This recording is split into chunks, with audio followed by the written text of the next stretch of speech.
Bonsoir à tous, bienvenue dans notre émission La Réunion Léla. La, la feuille de route a été officialisée 3 mai, 19 mai, 9 juin, 30 juin, pour enfin retrouver ce que nous, on considère aujourd'hui et qu'on définit comme la liberté. Est-ce que c'est ça? Comment on s'y prépare ou on va s'y préparer? On va essayer d'en discuter et de répondre à cette question dans Causement Réunionnais.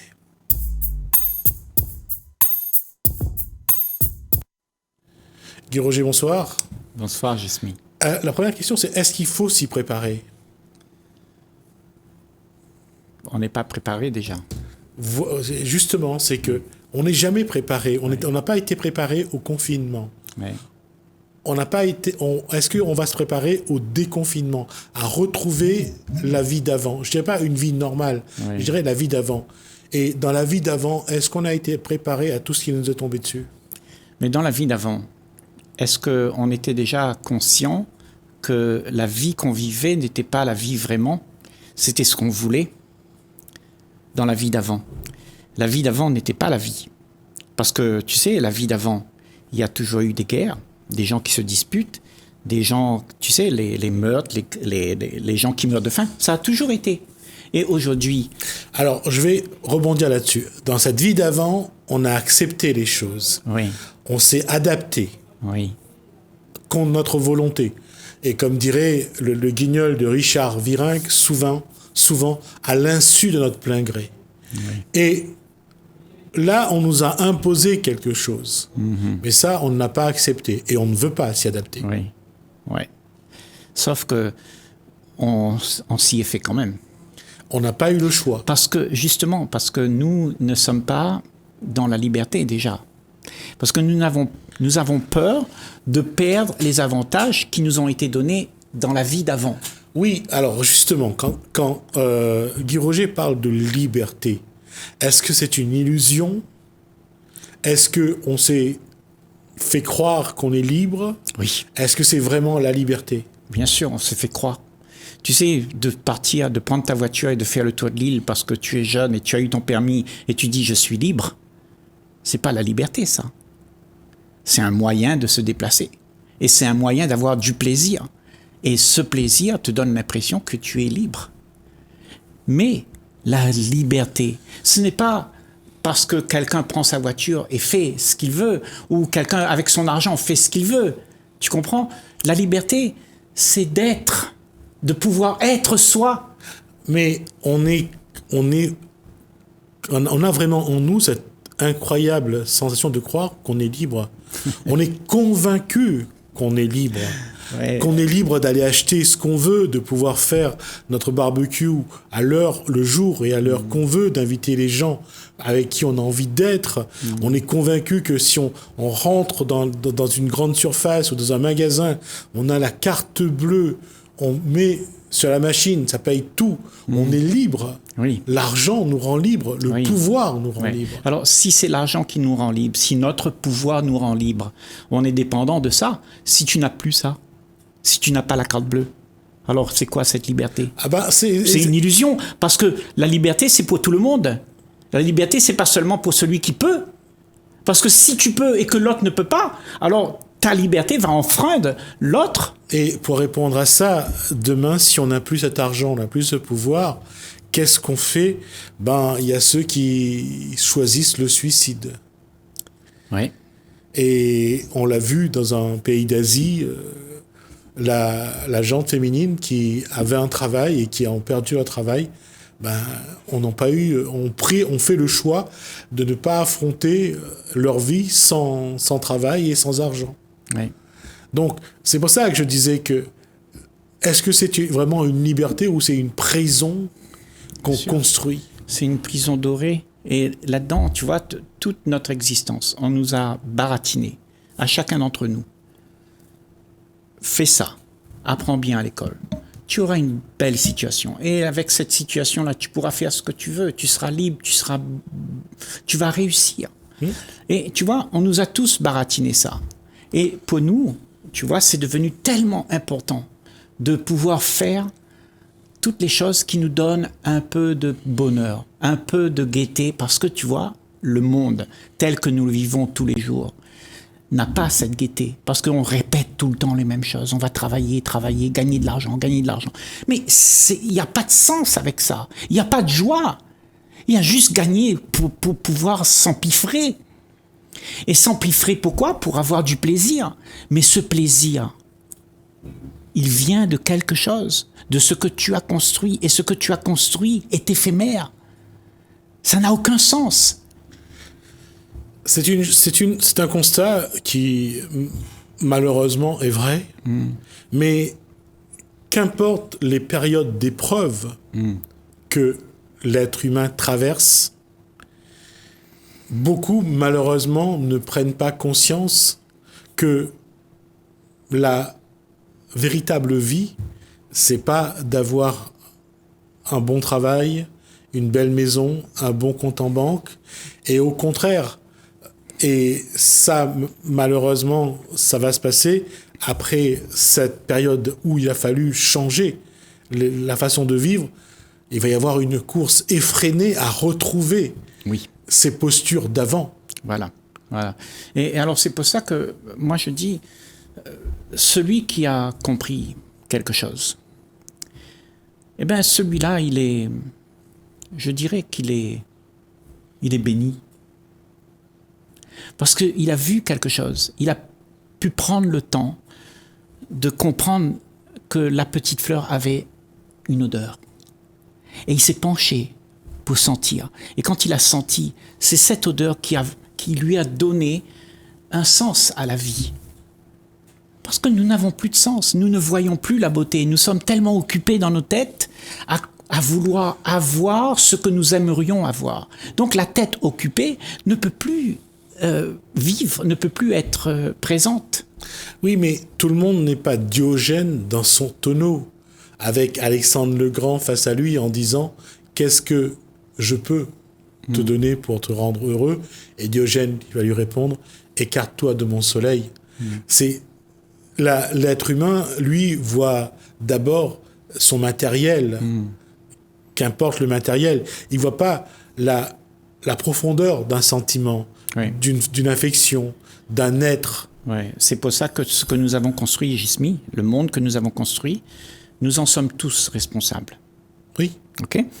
Le problème, c'est que nous croyons que l'autre là-bas, il doit se débrouiller tout seul. Mais si toi, tu te débrouilles pas pour donner un peu de joie dans toi, pour mettre l'ordre là-dedans, eh bien, autour de toi, il n'y aura jamais de l'ordre. Et tu es responsable de ça. Il ne faut pas attendre que quelqu'un va le faire. Parce que nous sommes responsables de notre vie. Et quand tu prends responsabilité de ce qui se passe, alors tu donnes l'occasion à la vie de s'épanouir. Oui, mais et aux gens qui ne sont pas capables de faire ce que tu as fait. Si on n'a pas appris à avoir la bonne définition de la vie, comment on sort de cette période contrainte sanitaire? Comment dans quel état d'esprit on doit sortir de là? En se disant, on a tenu le coup, on est toujours vivant, de se dire, j'ai fini par sauver l'essentiel, ma maison, ma voiture, mon travail, mon barbecue, ou de dire, je sors en ayant profité de ce moment pour explorer mon intérieur, pour explorer ce que je suis, pour essayer de redéfinir les valeurs, prioriser les valeurs. Et en tout cas, ils ne sont pas beaucoup. Et comme disait Thierry Haraï dans une discussion, de se dire, j'ai la chance d'être encore vivant. Combien vont le faire? Ben, tu sais, être vivant, c'est quelque chose de beau. Si quelqu'un, tu sais, ne voit pas combien sacrée la vie elle est, eh ben, elle va la banaliser. Et c'est ce qu'on fait d'ailleurs dans ce monde. On tue parce qu'on aime, on tue parce qu'on n'aime plus, on tue parce qu'on a faim, on tue. Et c'est devenu banal. Et donc, moi, je trouve que la vie qui émane de soi, c'est le plus sacré, la plus sacrée des choses qu'il puisse y avoir. Et on doit la respecter. Tu vois ? Le problème, c'est que nous avons banalisé ça. Nous ne vivons pas. Nous ne vivons pas. Nous voulons la vivre. Nous essayons de faire en sorte que ça existe. Et nous avons le concept de ça. Et nous poursuivons le concept de ça. Parce que la vie, tu sais, c'est quoi? C'est quand il y a la paix, quand l'esprit est en paix. C'est là que la vie se manifeste. Mais autrement, quand tu n'es pas en paix, quand tu as toutes tes tracasseries, il n'y a pas de vie. Il y a juste la mécanisation de la machine du corps qui fait des choses sans la présence de la conscience. Tu vois? Et c'est ça notre problème. C'est que nous n'avons pas compris que, en étant compulsifs, en voulant avoir ce que nous aimerions pour nous satisfaire, eh bien, ça crée un monde machinal. Aujourd'hui, tu regardes le monde, on est des robots, quelque part. On va travailler, on revient, on part à la plage le dimanche, on refait pareil, et ça se répète tout le temps, tout le temps. Ce constat est vrai, mais la question, c'est comment faire prendre conscience à ces personnes que ce mécanisme mis en place n'est pas la bonne définition de la vie. Je ne sais pas si je peux faire prendre conscience à quelqu'un, mais je peux le dire, je peux dire ce que je vis. Je peux dire ce que je vis. Et si la personne entend, il va peut-être se poser des questions. Et moi, je trouve que c'est la seule solution, à mon sens, tu vois. On ne fait pas prendre conscience à quelqu'un, c'est impossible. Parce qu'on ne peut pas dire à quelqu'un, voilà, c'est la vérité, je te dis, voilà, prends conscience. Non, il faut qu'il le sente. Et c'est en discutant comme ça, en essayant d'avoir un partage ensemble, que peut-être qu'on entendra raison de notre condition. Et ces gens qui sont dans cette condition-là, rares sont ceux qui ont envie d'écouter parce qu'ils sont tellement occupés. Mais tu ne peux rien faire pour ça. Tu peux juste faire en sorte que toi, tu changes la donne pour toi. Et quand tu as changé la donne pour toi, alors le monde autour de toi va se poser des questions automatiquement. Parce que à chaque fois, quand on est un individu particulier, un peu à part dans un groupe, c'est souvent celui qu'on monte du doigt. Oui. Et celui qui se sent exclu d'une certaine façon. Et quand il se pose la question, qu'est-ce que j'ai de différent? Il ne dit pas qu'est-ce que j'ai de mieux que les autres, mais qu'est-ce que j'ai de différent ou de moins bien. Et c'est là la question. Comment exister tout seul par rapport à un groupe qui n'est pas sur une bonne posture? Accepter de se dire, je suis moi-même, je me sens bien comme je suis, et je vais exister envers et contre tous. Oui, mais, d'accord, mais là, il y a une volonté. Moi, je dis, il faut peut-être aller un peu plus loin que ça, et regarder pourquoi il y a cette envie d'exister selon le regard des autres. Pourquoi on est tous accaparés par la peur du regard de l'autre? Parce que certainement, ce sont des regards qui nous jugent. Parce qu'on n'est pas moulé à la norme de tout ce que ces gens disent. La volonté collective dit il faut être gentil, il ne faut pas être méchant, il faut faire ci, il faut faire ça, pour que tu vives dans cette société, pour qu'on puisse t'accepter.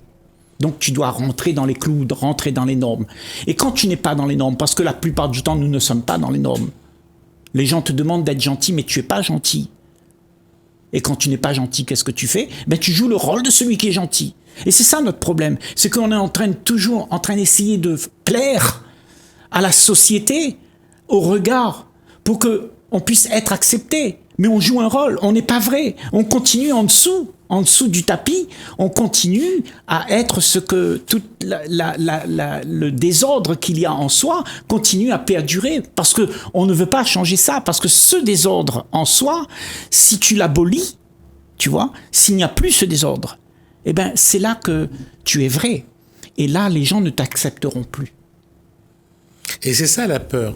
C'est de ne plus être accepté. Et oui. C'est d'être rejeté. Et oui. La plus grande peur, je pense, de l'être humain, c'est ça. C'est de ne pas être accepté par les autres, de ne pas être aimé, de ne pas être compris. Tu comprends? Mais tu vois, comme nous avons tellement peur, eh ben, nous jouons le rôle. Et c'est ce rôle qui nous perd. Parce que, en fait, quand tu joues le rôle, tu n'es plus dans le véritable, dans l'authentique. Tu n'es plus authentique. Tu es transformé par le rôle que tu joues et tu t'identifies au rôle que tu as. que ce soit un rôle petit ou grand, hein, rôle d'un père de famille, ou rôle de monsieur le président, ou rôle de la boulangère, mais ce sont des rôles. Et quand tu joues ces rôles-là, ce que tu es se cache derrière le rôle pour exister. Donc, cette société-là, on a fabriqué des rôles pour que tu puisses être ce que les gens voient et ce que les gens aiment, ce que les gens peuvent profiter. Je dirais pas être, je dirais paraître. Ouais, paraître. Et la question, encore une fois, entre être et paraître, il y a beaucoup de, j'allais dire, d'émotions, de sentiments et surtout de traumatismes. Parce qu'on passe son temps, on passe sa vie parfois à faire semblant. Ouais. Ouais, et ça crée beaucoup, tu sais, de problèmes psychiatriques. Parce que tu vois, quand on est vrai, on ne se cache pas. On n'a pas des émotions, on n'a pas des situations de frustration, tu vois. Mais parce que, tu vois, de vivre la vie ensemble sans se mentir les uns les autres, sans se mentir à soi-même. Quelle beauté! Parce que, en fait, t'as plus de tracasserie à faire croire aux gens ce que tu n'es pas. Ça, c'est une tracasserie parce qu'il faut que tu perdures ça. C'est comme le mensonge. Bien sûr. Donc, si tu n'as pas compris que ça, en cultivant ça, tu es toi-même ton propre ennemi. Donc, abandonne ça. Regarde-le d'abord, vois-le. Parce que si tu ne le vois pas, tu ne pourras pas abandonner quelque chose que tu ne connais pas. Parce que nous avons pris ça pour une vérité. Ce mensonge. Ce que je suis là, on dit ça, c'est moi. Mais si tu n'as pas débusqué le paraître dans lequel tu es, tu ne pourras pas sortir de ça. Donc les gens qui veulent sortir de ça, il faut qu'ils voient ça. Il faut qu'ils se mettent dans la position de témoin, un témoin envers eux-mêmes pour voir ce qui se passe. C'est quelque chose qui est un simulacre. On simule la vie. Oui, mais la question, c'est de cette force qu'on prend avec le temps de mentir à soi-même. De continuer et de perpétuer cette posture de dire non, je suis comme ça, alors que c'est pas tout à fait vrai. Mais ça arrange la personne de mentir parce que il est accepté par un groupe ou par la société. Bien sûr, parce que tu vois, c'est justement tout le problème de la peur, c'est d'être capable de vivre en dehors de tout ce qui a été dicté. Les sentiers battus, c'est ce qu'on connaît. Mais très peu d'entre nous vont au-delà des sentiers battus. Tout le monde répète ce qui a été dicté, ce qui a été approuvé, ce qui a été dans la norme. La norme de notre société, ça a été dicté depuis des milliers d'années. Et nous avons hérité de toute la race humaine avant nous, qui avons fait des conclusions. Et nous le perpétuons, nous le donnons encore à nos enfants. Et nous disons à nos enfants, continuez à jouer. Mais être vrai, ça ne sert à rien. Il faut réussir, il faut devenir quelqu'un. C'est ça qui compte dans la vie, dit-on. Hein? Mais de jouer avec le petit papillon et d'être heureux et tout ça, ça ne sert à rien. Il ne faut pas. Parce que tu ne seras pas en sécurité dans ta vie. Tu n'auras pas de boulot, tu seras un clochard. On te fait peur comme ça. Mais la vie, c'est pas ça. La vie, c'est quand tu as compris qu'il n'y a rien à être. Parce que quand tu deviens quelqu'un, tu mets la posture de l'apparence. Et l'apparence, ça n'existe pas. Une apparence, ça n'existe pas. C'est du vent. Oui. Hein? Et ce vent, quand il est balayé, eh bien, tu souffres.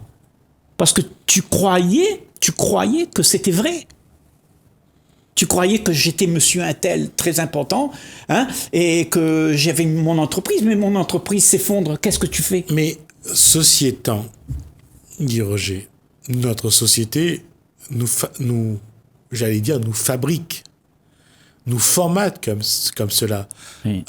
Très tôt, avec le Père Noël, oui. avec les contes de fées, avec tout ce que on se monte la tête en disant que le Père Noël existe, que les fées existent, que les princesses existent, qu'on est des princes charmants, qu'on ira vivre dans un château. Mais très tôt, avec les super-héros, avec les animaux qui parlent. Toi, tu demandais tout à l'heure comment faire prendre conscience à ces gens, tu vois? Eh bien, le premier pas pour prendre conscience, c'est de voir que ça, ce sont des mensonges. Et que ça ne t'amène nulle part. Que tu tournes en rond. Juste prendre conscience de ça. Que tu tournes en rond toute ta vie. Eh bien, tu sais, quand tu comprends conscience de ça, Jismi, l'homme en lui-même, il est intelligent. Oui. Il y a une grande intelligence. Mais c'est que nous avons peur de sortir de ça. Parce que, comme tu disais tout à l'heure, c'est rassurant.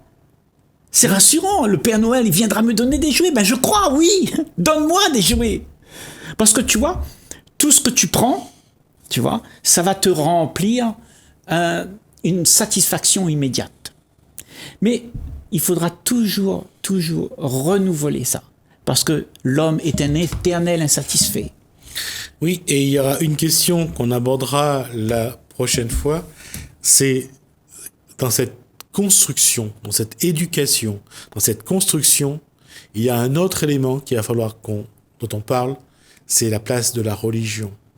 D'accord. Nos croyances. Je veux bien. Voilà, on arrive au bout de ces 20 minutes. Merci Guy Roger. Merci Jismi. Je vous laisse le temps d'y réfléchir.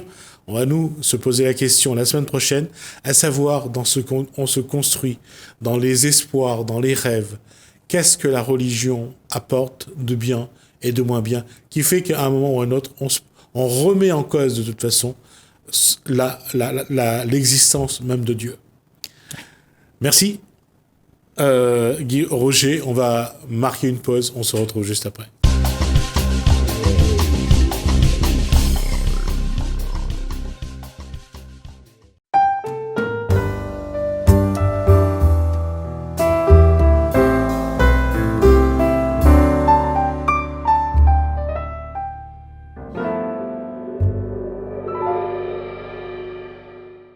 Quels sont les contrats que vous avez aujourd'hui ? Le contrat que j'ai aujourd'hui, j'ai un CDI en tant qu'auxiliaire de vie et j'ai un contrat en tant que femme de ménage. Pourquoi ? Pourquoi ? Parce que le contrat en tant qu'auxiliaire de vie, c'est un contrat à temps partiel. Et du coup, ça ne suffit pas en fin de mois. Et donc, j'ai pris ce petit travail à côté pour pouvoir arrondir mes fins de mois. Comment vous vous organisez pour que ça se passe bien ? J'ai déposé, J'ai déposé un planning de disponibilité en tant qu'auxiliaire de vie dans cette société actuelle. Et du coup, j'ai pris mon lundi après-midi et le vendredi après-midi que je travaille chez l'autre employeur. Combien d'heures vous faites par semaine ? En tant qu'auxiliaire de vie dans cette société actuelle, par semaine, je dois faire à peu près 32 à 34 heures par semaine. Et chez l'autre employeur, je fais 4 temps par semaine. C'est pas trop lourd à gérer ? Non, ça va. Ça va. Est-ce que vous arrivez à bien gérer le temps et à garder la bonne énergie justement pour être performante dans les deux travaux, dans les deux métiers ? D'accord. Oui, il n'y a pas de souci. Vu que dans l'auxiliaire de vie, c'est quand même, j'effectue, comme le lundi, j'effectue 2 bénéficiaires dans la matinée. Et après, j'ai mes 4 temps dans l'après-midi chez l'autre employeur. Et ainsi que vendredi. Donc du coup, le planning il est quand même assez léger ces 2 jours-là. Donc ça va, j'arrive à gérer. Comment vous arrangez pour avoir une vie sereine, si on peut dire ? Pour avoir une vie sereine, j'évacue quand ça arrive le week-end, le samedi, ou j'ai failli quand je ne travaille pas, vu qu'on est amené à travailler ces jours-là aussi. Et du coup, je vais faire une petite marche dans la forêt, au bord de la rivière, pour évacuer la tête. Travailler le jour férié ou le dimanche ? Oui. Comment ça se passe ? Le dimanche, chez un bénéficiaire, c'est quand même assez exceptionnel.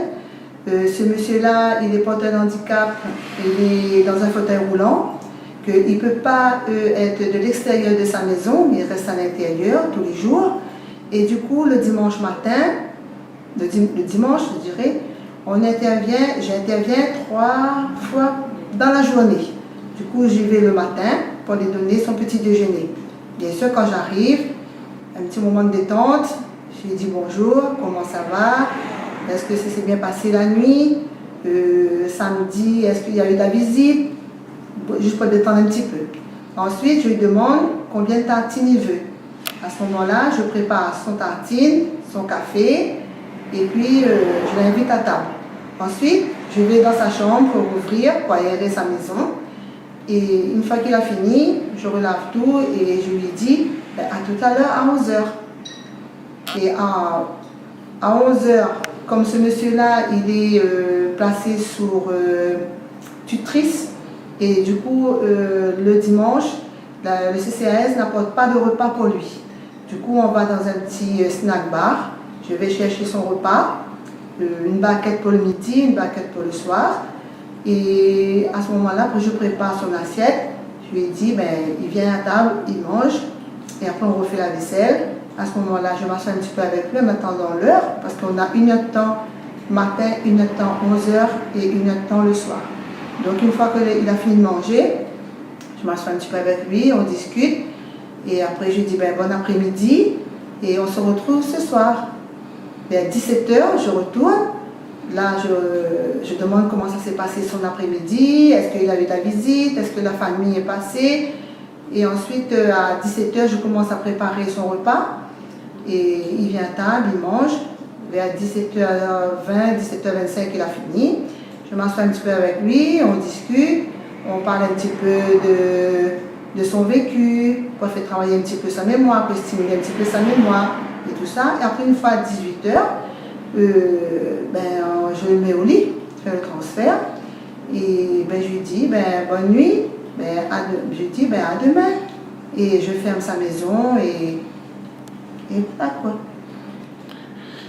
Ce genre de travail que vous faites, comment vous le vivez? Je le vis bien parce que je prends ça comme une mission que Dieu m'a confiée pour rendre ces gens-là heureux. Et du coup, du moment qu'ils sont heureux, je suis heureuse aussi.